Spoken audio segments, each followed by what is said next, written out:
Richard Maut Riaño, muchísimas gracias por aceptar esta invitación de Noticias RCN. Con mucho gusto.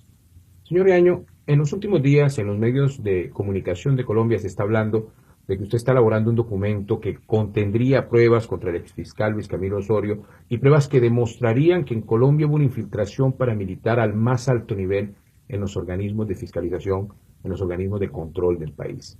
¿De qué estamos hablando? ¿Existe ese documento? Sí, existe el documento. El documento consta básicamente de la demostración de 255 empleados públicos teniendo contacto con 131 miembros del paramilitarismo. Allí en ese documento se detalla las llamadas entrantes y salientes de cada persona. Hay transcripción de las llamadas y hay un análisis de relaciones de llamadas entrantes y salientes con respecto a la red general de, de paramilitares, entre paramilitares y empleados públicos. Básicamente se cruzó 326.000 registros y de esos 326.000 resultó 255 empleados públicos, de los cuales 111 están en la Fiscalía General. Tengo 19 datos de cada uno de los infiltrados. Más que infiltrados son personas que trabajaron cara a cara, mano a mano, durante el gobierno del expresidente Álvaro Uribe Vélez. Ahora, ¿por qué Bien. continuar con esta investigación si usted ya no hace parte de la Fiscalía colombiana, si ya no es investigador? ¿Por qué seguir adelante con estas denuncias que llevan ya 12 años? Sí, más que todo en Colombia es común que las investigaciones duren bastante tiempo y más que mi interés, obviamente es el interés de Colombia, que se llegue a la verdad, es más que todo eso, que se llegue a la verdad.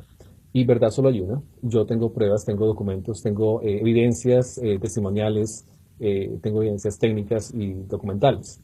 Mi idea aquí es presentar las evidencias y para eso el gobierno canadiense me facilitó la salida del país para poder llegar a Canadá y tener, digamos, esa posibilidad de algún día poder presentar las evidencias, ¿no? Entonces aquí estoy a la espera de que la comisión de acusaciones, que es el encargado, el organismo encargado de tener esas evidencias legalmente, venga a Canadá. En todo caso, ya ellos han faltado 3 veces, ya han incumplido 3 veces, para lo cual la Comisión Interamericana de Derechos Humanos ve eso como un caso bastante grave, porque Colombia no está siguiendo los convenios internacionales en temas de justicia. En ese caso, la Corte Penal Internacional ha estado investigando desde el año 2007. Yo soy testigo de la Corte Penal Internacional y esa es otra razón más poderosa para poder continuar con con el desarrollo de la investigación, ¿no? Ya no estoy obviamente en Colombia, pero los documentos, las bases de datos han estado acá, en Canadá, y simplemente lo que se ha hecho es un análisis más profundo de la información y los documentos, las evidencias documentales las tengo allí desde hace 12 años y están intactas, para lo cual yo requiero que la Fiscalía o la Comisión de Acusaciones envíe a Canadá peritos, un grafólogo y también un documentólogo para que verifique que el papel es original, que la firma y los sellos son originales de las evidencias documentales que tengo. Es básicamente eso. Ahora, los abogados del exfiscal Luis Camilo Osorio y él mismo han dicho en varias oportunidades que usted es un prófugo de la justicia, Sí, que usted se encuentra escondido y que tiene orden de captura y que usted finalmente es un bandido, claro. que no es un investigador, sino un criminal, literalmente. ¿Es cierto que usted tiene orden de captura? ¿Es cierto que fue juzgado? No. Hoy día, en este momento, no tengo ninguna orden de arresto, no, no existe. Lo que sucedió fue que por el hecho de haber denunciado, esto es este tan grave hecho de haber descubierto la infiltración más grande del mundo, así lo puedo decir, la más grande del mundo, en el 2002, yo presenté una denuncia formal, fui a la notaría, registré mi documento de denuncia por firma de notario y presenté eso ante la comisión de acusaciones. Eso después, obviamente, lo sacó Gustavo Petro. Él fue base también parte de las investigaciones que él hizo en contra de la corrupción en Colombia. Lo presentó y para ellos, para la fiscalía en ese momento, dijeron que como yo había dado esa información a la comisión de acusaciones, que para mí como ciudadano o como investigador es legal, totalmente legal, porque es algo muy grave lo que está ocurriendo. Empleados públicos de la Fiscalía, del DAS, de la Fiscalía, de la Policía, del Ejército, del IMPEC, del Congreso, están trabajando mano a mano con los grupos terroristas. En este caso, bueno, hablemos de las Autodefensas Unidas de Colombia, que fue la variable que a mí me correspondió investigar en la Fiscalía. Otros fiscales de pronto trabajaron con otros investigadores la variable de las FARC. Entonces, en este caso es bastante grave lo que sucedió. Por eso dije, bueno, yo tengo la información, ha pasado algo muy grave, han matado fiscales por esto, han asesinado fiscales, y con esa información lo que toca es denunciar. Entonces, ellos me echaron de la fiscalía, me interceptaron el teléfono, me siguieron ilegalmente, eso sí es ilegal, que me sigan, que me chusen, no hay razón para eso. Cuando me hicieron el allanamiento, la Procuraduría no fue, nunca me dieron copia de ese allanamiento, y luego entonces se inventan un delito, que simplemente di la información, y bueno, por esa información, porque le di información a la Comisión de Acusaciones, ellos consideraron que era un delito. Para mí no es un delito, y para nadie va a ser un delito. Simplemente es denunciar a la corrupción, y como ellos mismos están implicados, obviamente van a hacer hasta lo imposible por callarme, y es lo que ha hecho el abogado Jaime Granados. Ya en dos o tres oportunidades, en Noticias 1, él lo ha dicho y ha dicho que este señor es un criminal y es un prófugo de la justicia, pero no, aquí le estoy dando la cara al país y estoy esperando a la justicia internacional, a la justicia nacional, para demostrar todas mis evidencias. Mucha gente considera que esa investigación que usted realizó en la fiscalía Sí. era una investigación ilegal, una investigación que no tenía una orden de un superior, y que a usted se le ocurrió un día comenzar a buscar pruebas. ¿Es una investigación motu propio? Es decir, ¿usted decidió que había que hacerlo o un superior le dijo, hágalo? No, es un superior. El superior es la fiscal especializada Amelia Pérez Parra, de la Unidad Nacional de Derechos Humanos. Ella ordenó esta investigación y esa investigación fue ordenada, fue autorizada por el entonces director nacional del CTI, Ismael Trujillo Polanco, el general retirado Ismael Trujillo Polanco, y también fue ordenada, autorizada también por el asesor de la Dirección Nacional. Yo tengo todos esos documentos, tengo mi copia también, siempre se firman tres copias, yo tengo mi copia, y es original, con sellos originales, firmas originales, y eso es lo que yo quiero que la justicia internacional verifique, porque aquí ha ocurrido algo muy injusto, ¿no? Están intentándome tratar del malo de paseo, pero en realidad no es así. Yo tengo las evidencias y pues verdad solo hay una. Cuando ellos revisen que realmente los documentos son legales y que realmente todo ha ocurrido en forma legal y que ellos han sido los corruptos, cuando tengamos la versión del director del CTI, Ismael Trujillo Polanco, cuando tengamos la versión pública de la doctora Amelia Pérez Parra, de la fiscal de ese momento, y del asesor de ese momento también, vamos a mirar quién dice la verdad. Ellos tienen la verdad, ellos fueron mis jefes, yo recibí orden judicial y de esa forma fue que todo esto sucedió. Sí, Si ellos dieron la orden, sí, ¿por qué eso no se dice? Es decir, si estas personas asumieron la responsabilidad, ¿cómo es posible que usted lo hayan echado de la fiscalía y después lo acusen y lo lleven ante la justicia por esa investigación? sí. Porque cuando sucedió mi tema, ya habían echado al director. Fue tan grave la situación que por esta razón el director del CTI ya no estuvo trabajando en ese momento porque también fue atacado él y también atacaron a todo el grupo que estaba investigando una investigación relacionada. También echaron a la directora nacional del CTI, bueno, la jefe de división del CTI en ese momento, Carmen Marixa González. Ella más adelante fue directora del CTI y estuvo echada por la fiscalía durante 8 años. Ella ganó la pelea y, bueno, al final fue restituida para trabajar en el CTI. Pero fue algo muy grave. Echaron a todos los jefes de división. O sea, la infiltración paramilitar fue muy grave. Luis Camilo Osorio, obviamente, fue la cabeza de eso. Ellos saben. Simplemente, si hablamos con doctor, bueno, el jefe de la unidad de análisis, de información y análisis, Fernando Niño, él también fue echado. El doctor Valdés también fue echado, que después fue más adelante, volvió a entrar a la fiscalía como director de medicina legal, pero estamos hablando de cargos altos en la fiscalía. No son cargos técnicos, son cargos altos, directivos, y ellos fueron echados de la fiscalía. Y aún más, por ejemplo, también otros 4 fiscales han denunciado al fiscal general de la Nación, a Luis Camilo Osorio, por irregularidades. Siempre se habla en este momento en las noticias, lo que vemos ahora es el caso de la fiscal que fue, que tenía una investigación y por alguna razón se supo que ya tenía orden de captura y entonces alguien le avisó y ya estaba prófuga de la justicia. Ella sí es prófuga de la justicia, fue directora de la Fiscalía de Cúcuta, Ana María Flores Silva. Es muy claro que Ana María Flores Silva, obviamente es el papá de él, compartió estudios en forma muy cercana con Luis Camilo Osorio. Entonces, obviamente, si Luis Camilo Osorio sabe que tenía orden de captura, ¿quién más le va a avisar sino el propio Luis Camilo Osorio? Decir, bueno, tiene orden de captura, vuélese, váyase porque la van a coger. O sea, básicamente pasó así. Entonces, este caso se habló ahorita, pero también hay un caso de, por ejemplo, de Luis Augusto Sepúlveda, otro caso de otros 2 fiscales que En total son cinco jefes fiscales. Marta Camacho también está denunciando al fiscal. O sea, hay varios fiscales que están denunciando. Entonces, y bueno, yo soy el caso del investigador. O sea, si nos ponemos a ver o sea, caso a caso, el- los casos de los fiscales, obviamente, yo creo que la justicia en este momento no va a poder echarlos para atrás. O sea, son fiscales, no son personas del común, ciudadanos.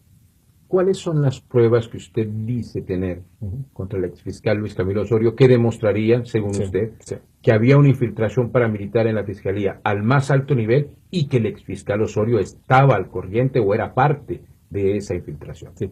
Cuando las pruebas se resumen en 400 páginas, son el detalle de cada infiltrado, de cada uno de los 255 funcionarios en contacto directo con los 131 miembros del paramilitarismo. Allí están las llamadas de cada uno y 19 datos de cada uno, entre los cuales el nombre, la cédula, fecha de nacimiento, el color del cabello, la contextura, el tipo de sangre, la dirección, la dirección de la casa, el teléfono, el contacto con algún amigo, del teléfono pedido de algún amigo, algún familiar cuando se registró en la fiscalía. Toda esa información la tengo, se registró, porque básicamente lo que se hizo fue cruzar la base de datos de la Fiscalía General con 326.000 datos y eso arrojó esta información. Entonces, cuando todo eso sucede en el 2002, cuando yo estaba dando ya los resultados previos, el fiscal decide echarme, porque él sabía que obviamente había una infiltración grande y él decide echarme, hacerme un allanamiento ilegal a mi casa, eh, pero ya había escrito, digamos, ya había hecho la resolución de despido el día anterior al allanamiento. O sea, él ya tenía pensado desde antes de que me iba a echar, no importa si había allanamiento o no, era simplemente como para mostrar la cortina de humo que yo tenía de pronto algo ilegal en la casa o algo así. Pero realmente eso fue planeado desde antes, y esa es la mayor prueba, ¿no? O sea, hay una prueba que está allí pendiente. O sea, ¿por qué el fiscal general me echa antes? Firma la resolución de despido antes y luego dice que me echó fue por la razón del allanamiento de lo que encontró. O sea, no tiene sentido esa parte. ¿Y No qué tiene sentido. encontraron en su casa en el allanamiento? El allanamiento, o sea, simplemente copias, digamos, de mis propias investigaciones. Toda persona en la fiscalía debe tener copia. En ese caso, cuando hay llamado por alguna autoridad, el investigador debe estudiar la investigación que él hizo. Obviamente debe tener una copia. Algunos investigadores la tienen en la fiscalía, otros investigadores de pronto se llevan la copia para la casa. No es ilegal. En ese momento, hablamos del 2002, muchas personas lo hacían. De pronto la fiscalía se perdía la copia o no tenían, digamos, una oficina propia. Eran investigadores que estaban aquí y allá, pero no tenían un cajón donde echar la información. En mi caso, yo estuve en varias oficinas durante varios tiempos, en varias secciones. Entonces, lo que dije, bueno, pues, mi copia yo la puedo tener en la casa. La idea es no perder esa copia para poder luego desarrollarla ante las autoridades. ¿Sí? Ahora, esta infiltración de la que usted habla en la Fiscalía o en el DAS o en las Fuerzas Armadas, de Sí. acuerdo a lo que usted ha dicho, ¿es una infiltración que ha costado la vida de personas? Sí, claro. Allá han asesinado, antes de que eso sucediera en el año 2001, asesinaron a 3 fiscales. Y fueron los paramilitares, se investigó, fue el paramilitar Bocanegra. Esto más adelante, por Justicia y Paz, él mismo confesó, después de 8 años, él confesó y dijo, sí, yo los asesiné. O sea, esto fue claro, pero yo ya lo sabía desde el 2002. Yo fui a Cúcuta, pagado con dineros de Plan Colombia, que se supone que son dineros para contrarrestar el terrorismo en Colombia. Fui hasta allá, fui de forma encubierta, nadie sabía pues, que yo era la fiscalía, fue como un familiar de otro funcionario. Estuvimos allá sábado y domingo cursando toda la información. Se encontró bastante relación, obviamente, y apoyo de la inteligencia de la Brigada 13, y de esa forma entonces se descubrió que fue la Brigada 13 que, en concordancia con la policía, también que se logró hacer este asesinato de los fiscales. Entonces, todavía había connivencia, ¿no? En este caso, de la fuerza pública con los paramilitares. Y obviamente es bastante grave, ¿no? Cuando llegamos otra vez a Bogotá, cuando yo llegué a Bogotá, yo llegué con el investigador también. Fuimos al auditorio central de la Fiscalía. Allí estaba Alejandro Ramelli, que era el director de la Unidad de Derechos Humanos en ese momento. Estaban otros 3 fiscales y más personal. Y yo le estaba exponiendo todo a ellos en el auditorio de la Fiscalía. Hice un cruce de link de información entre las llamadas, entrantes y salientes y cuál es la relación con la gráfica y la red, digamos, de interconexiones. Y se presentó. Ellos son los testigos que yo hice eso. Pero en la fiscalía, bueno, digamos, Jaime Granado siempre dice que yo nunca tuve orden judicial, que no tenía funciones de policía judicial, lo cual es falso. Yo tengo el diploma allí, yo me presenté, está en internet hace mucho tiempo. Entonces ellos intentan tapar todo esto porque pues, saben que la realidad es bastante cruel, es bastante ruda, ¿no? En realidad sí hubo una infiltración masiva, pero yo fui la primera persona en Colombia que realmente hizo esta denuncia, funcionario público que denunció esta infiltración paramilitar. Y por esa razón, obviamente, pues ellos salen afectados, intentan callar a la gente. Algunas personas las mataron, yo gracias a Dios estoy vivo aquí para contarlo y pues yo llegaré hasta las finales consecuencias, hasta que la Corte Penal logre, digamos, tener en claro que el expresidente Álvaro Uribe, él conociendo mi información, al final decidió no hacer nada, porque a él se le presentó esa información, Gustavo Petro le envió una petición, una petición, una carta diciéndole que se investigara esta infiltración en la fiscalía y que nombrara otro fiscal ad hoc o un fiscal suplente para que pudiera encargarse de esta investigación. Al final, el expresidente Álvaro Uribe no hizo nada de esto, simplemente antes nombró al exfiscal Osorio en México como embajador y realmente todo ha quedado allí, todo entre amigos, entre ellos.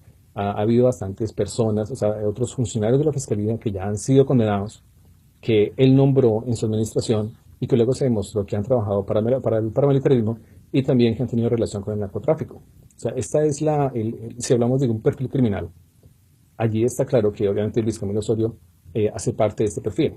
Eh, entonces, hay bastante por analizar en esta situación. Señor Riaño, mucha gente pensará hoy Ujú. que lo que usted está diciendo es un poco absurdo, Ya, que usted no era un funcionario de altísimo nivel de la Fiscalía, que tuviera acceso a tanta documentación, que si lo hizo fue ilegalmente, como dice el abogado del exfiscal Osorio, claro.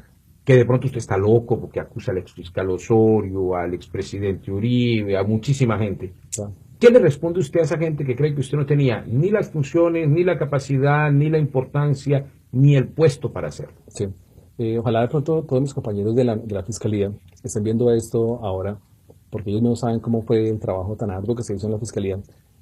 Tres fiscales en cierta oportunidad de la Unidad Nacional de Derechos Humanos se reunieron para sugerirme a mí como la persona que concentraría y consolidaría toda la información de paramilitarismo de los procesos de ellos para lograr hacer una gran base de datos y de esa forma poder interrelacionar los casos y, no, y evitar el desgaste judicial, que ese era un problema grave. De pronto dos fiscales hacían el mismo allanamiento sobre casos parecidos, pero se encontraban en cierto punto de la investigación, se encontraban con casos similares.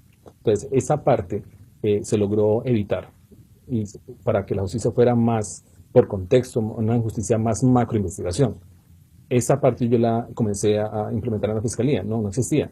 Y yo fui oficialmente la persona que fue encargada. Y no es simplemente que los fiscales me llamen, o sea, ellos me llamaron, fuimos en una reunión conjunta con el director nacional del CTI, estuvimos los cuatro hablando, y dijeron, listo, si usted va a ser el encargado, aquí se le dan los equipos, la oficina, me enviaron a una oficina donde es la máxima seguridad, es una área de máxima seguridad de la fiscalía, que es en el edificio T, en el cuarto, quinto piso, en la oficina de radiocomunicaciones. Cerca hay una oficina en medio. Ahí solo entran 10 personas, de toda la fiscalía solo entran 10 personas. Yo tenía acceso solamente a mi propia oficina, donde únicamente entraba yo.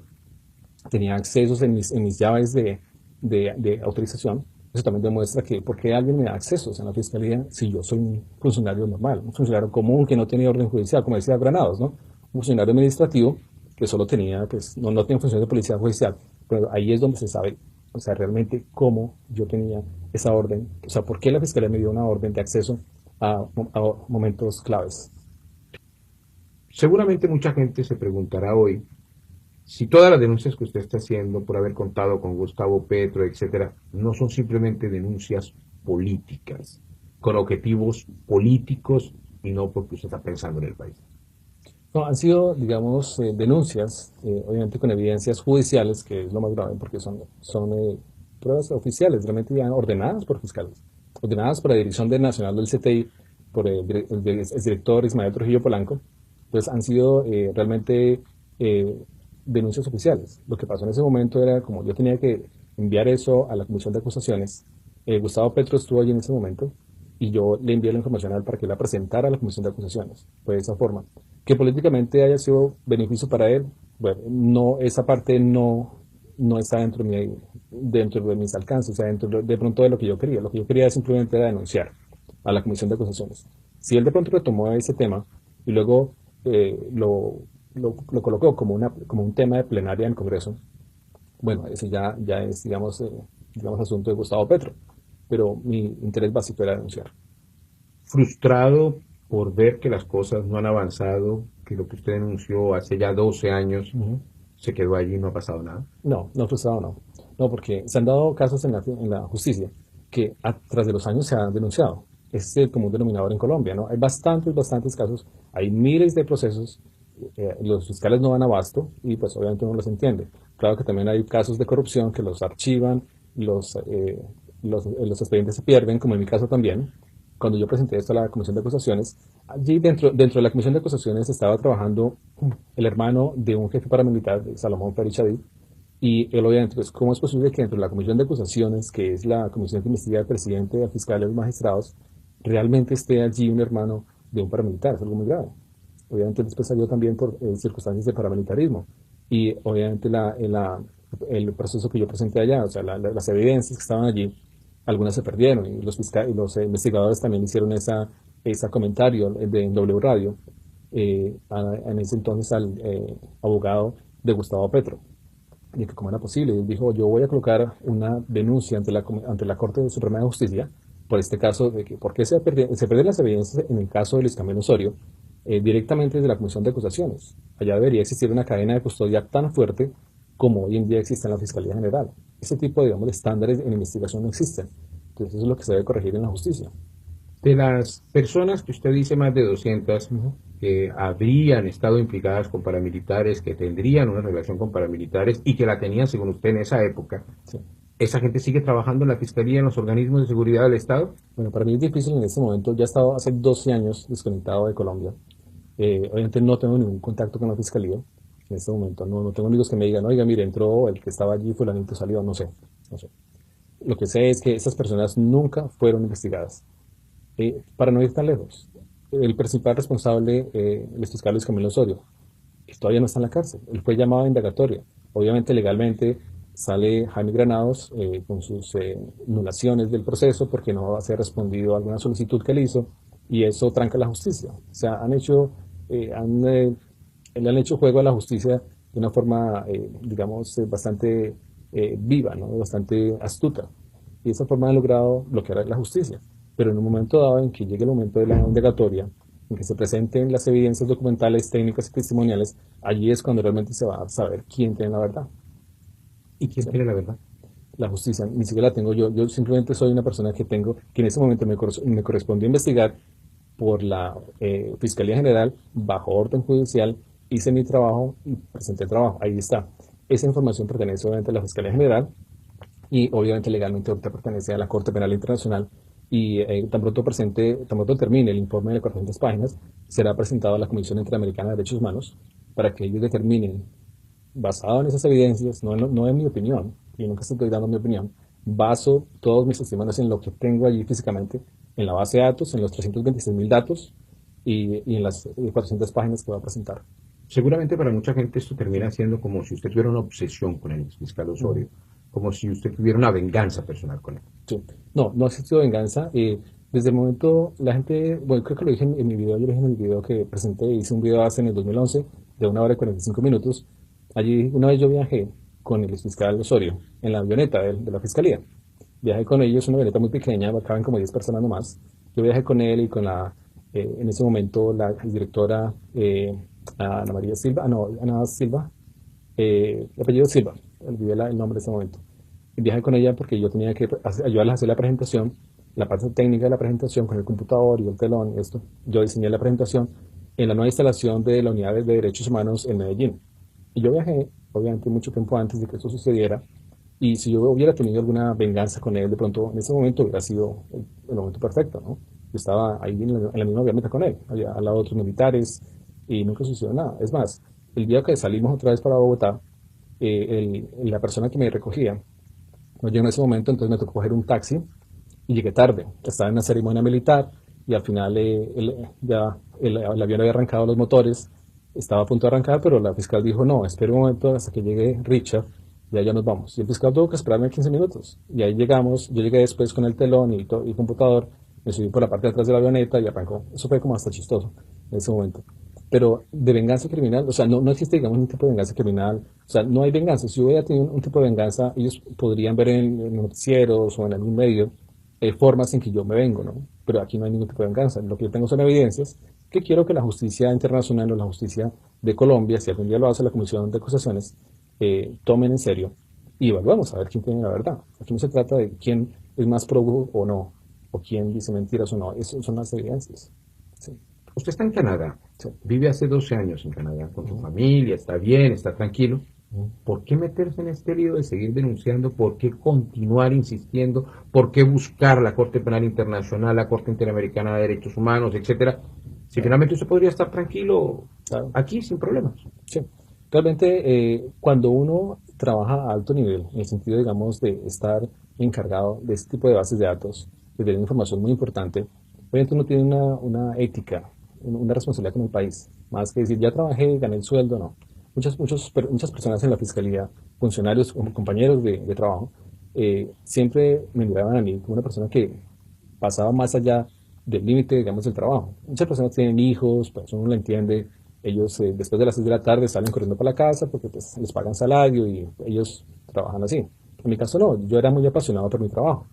Es claro que yo entré a la fiscalía para trabajar en temas de seguridad informática. Mucha gente lo vio como que yo era un hacker. Obviamente ese es el tema que me pusieron a hacer, quitar claves de acceso a información que estaban bloqueadas tanto en equipos de comunicación como en archivos. Yo fui la persona que le quitó esas claves y que entró a correos electrónicos sin necesidad de contraseña para poder investigar casos del ELN, de las FARC y de las Autodefensas Unidas de Colombia.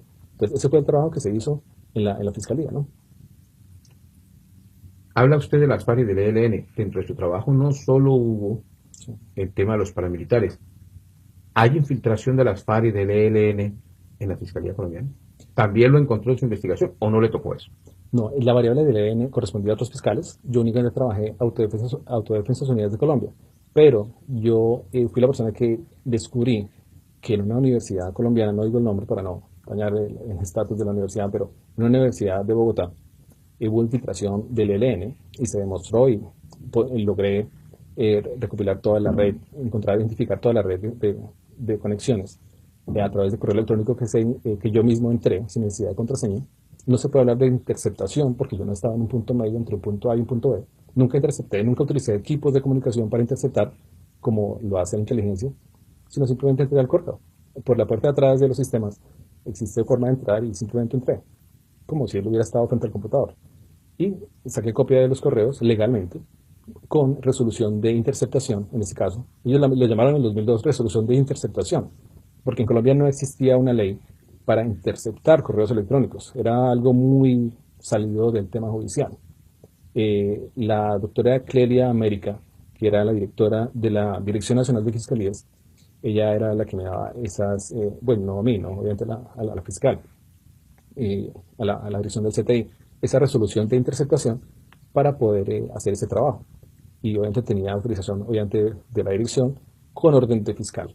O sea, mi trabajo fue simplemente, siempre fue legal. Siempre fui conocido en la fiscalía como una persona que tenía un conocimiento en sistemas bastante, digamos, superior que el resto de las personas. Y eso causó, pues, como inconformismo en las personas que estaban infiltradas allí. Porque era un caso bastante grave. Otros compañeros que de pronto iban a operativos, porque alguien estaba infiltrado allí, les avisaba a otra gente, a los que iban a investigar, a los investigados. Y luego entonces de pronto ellos no estaban o le hacían una redada y mataban a los compañeros míos. Yo también iba a esos allanamientos. También no pude haber muerto en esos allanamientos. Entonces fue una misión que se hizo y obviamente, claro, lo hice también porque yo también estaba afectado. En el futuro podría estar afectado. Y no tuve ningún problema en decirle a la fiscal, sí, yo hago esta investigación, no hay problema, yo tengo las habilidades. Y por eso es que siempre se habla, digamos, para poder recibir ese tipo de asignaciones de misiones de trabajo, se requiere un perfil como trabajador. Si yo soy una persona que sé bases de datos, que sé sobre investigación criminal, que tengo la confianza de los fiscales para que yo pueda consolidar la información en esa base de datos, eso crea, digamos, un ambiente de trabajo. Ese ambiente de trabajo se creó en ese momento con los 3 fiscales con los que fuimos a hablar con el director nacional del CTI y de esta forma se logró hacer esa investigación. Si este caldo de cultivo no hubiera sido en ese momento, De esa forma, nunca se hubiera podido hacer esa investigación, que duró 1 año y 8 meses dentro de la fiscalía. Estoy trabajando casi de lleno en este trabajo, en este proceso. Señor Riaño, ¿teme usted por su vida? ¿Cree que su vida corre peligro, corre riesgo, aún estando en Canadá? No, yo pienso que en estos casos, bueno, sí yo soy más religioso en ese momento, ¿no? Yo pienso que realmente el que cuida la vida de uno es Dios. O sea, hay gente que muere cuando se resbala en la bañera o en el baño y ahí queda. Realmente ha pasado muchas cosas graves en Colombia y gracias a Dios en este caso, bueno, el gobierno de Canadá me sacó del país en menos de 48 horas, a mí y a mi familia, y gracias a Dios tenemos vida para poder seguir contando estos casos y para poder seguir denunciando. En ningún momento he tenido, digamos, miedo porque yo creo que digamos, a la maldad, a la corrupción, a la criminalidad nunca se le debe tener miedo, siempre se le debe afrontar cara a cara para poder derrotarla. Uno debe estar un paso más allá de la criminalidad. En este caso, estuve trabajando en la Fiscalía, que es la entidad, obviamente, que administra la justicia. Pero si la misma justicia, algunos, no hablo de la Fiscalía en general, muchos compañeros son muy honestos, pero las cabezas de esa justicia en ese momento estaban infiltradas, estaban corruptas. Para mí es misión, no tanto tampoco como funcionario del CTI, sino de mi propia perspectiva, de mi propia mi visión de vida, ser una persona que ataque la corrupción, que ataque la maldad en este caso, ¿no? ¿Tiene pruebas de que le ordenaron hacer esa investigación? Sí, claro, aquí las tengo. Esta, este es el oficio que la fiscal especializada Amelia Pérez Parra le envía al director Ismael Trujillo Polanco ordenando esta investigación. Aquí está la firma de autorizado, está la fecha de erradicación, la firma de ella, y aparte de eso, después sigue la orden al el coronel Tatis autoriza, me envía esto a la doctora Marixa, que ¿Quién era la el coronel Tatis? coronel Tatis era asesor de la Dirección Nacional del CTI. Y él envió esto a la orden, a la doctora Marixa, aquí está la orden, y entonces el coronel Tatis obviamente pues expide la orden de trabajo, que es esta, ahí está el coronel Tatis firmando, para que se haga esta investigación. Ahí está la parte legal de esta investigación. ¿Listo? Y en cuanto a la parte dicen que no tengo funciones de policía judicial, pues sí, aquí tengo mi diploma original de la fiscalía, es el diploma original de la fiscalía, donde dice el curso básico de policía judicial. Es el curso que necesita para que las personas puedan trabajar en policía judicial. Y ahí está. Hablaba ahora de una investigación en una universidad. Era una investigación en la cual ejerció como investigador judicial. Sí, claro. Sí. Llegó al departamento de sistemas en ese momento, un computador que estaba allanado y ahí se encontraban unos correos electrónicos. Inmediatamente se ordenó la orden y me lo dieron a mí. Yo generé el informe. Aquí está, este es el informe que hice. Están todas las correos electrónicos de esos cuentos. Incluso en esta página coloqué esta parte está la interrelación, la red de personas que estaban en esa universidad y cómo trabajaban junto con el ELN. Fue real, tenía orden de trabajo. Insisto que para algunas personas usted no tenía funciones de policía judicial. A pesar de que nos acaba de mostrar un diploma, también hay pruebas, según usted, que demostrarían que usted estuvo a cargo de investigaciones importantes. Sí, claro. Estoy a cargo de investigar la muerte de los 3 fiscales que asesinaron en Cúcuta, o sea, a manos de los paramilitares. Ellos fueron asesinados, la directora de ese momento, Carmen Marixa González Trujillo, Carmen Marixa González, ella me envió una orden judicial y aquí están los documentos. Esta es la solicitud de autorización de comisión de servicios. Está firmada por Carmen Marixa González y firmada también autorizado por Ismael Trujillo Polanco, que era el director nacional del CTI. Aquí está el radicado, la fecha. Aquí está la gráfica que se hizo en ese momento, ampliada al 3% de la conexión de paramilitarismo en Cúcuta y con mis datos, o sea, con la investigación que yo estaba llevando en Bogotá con otros fiscales, fue bastante grande. Aquí está la primera red que se descubrió en Colombia. Esta primera red fue de conocimiento de la doctora Carmen Marixa. Y aquí está el recibo de pago de la Oficina de Tesorería. O sea, esto con manos, perdón, con viáticos a cargo de Plan Colombia. O sea, Estados Unidos daba el dinero para investigar este tipo de cosas. Yo sí era un funcionario que lo hizo bien, pero estos dineros después fueron usados por los paramilitares para crear, pues, para infiltrar, digamos, el Estado. Por esa razón, después, antes de salir del país, yo fui con Gustavo Petro a hablar con dos funcionarios de la Comisión Económica, Política y Económica de la Embajada de los Estados Unidos en Bogotá, y hablé con ellos y les expuse el tema y les expuse lo que había encontrado y la gravedad de esos hechos. En el 2004 ellos obviamente tomaron cartas en el asunto y se quejaron ante el Estado colombiano. ¿Tiene entonces usted pruebas reales de más de 200 personas implicadas en una infiltración en la fiscalía? Sí, claro. Sí, aquí están las personas, están todas las personas, está el Estado completo. Aquí están las personas que están infiltradas en la fiscalía, no solamente en la fiscalía, sino en el DAS, en el ejército, en el IMPEC, en el Congreso. Ya han capturado bastantes del Congreso.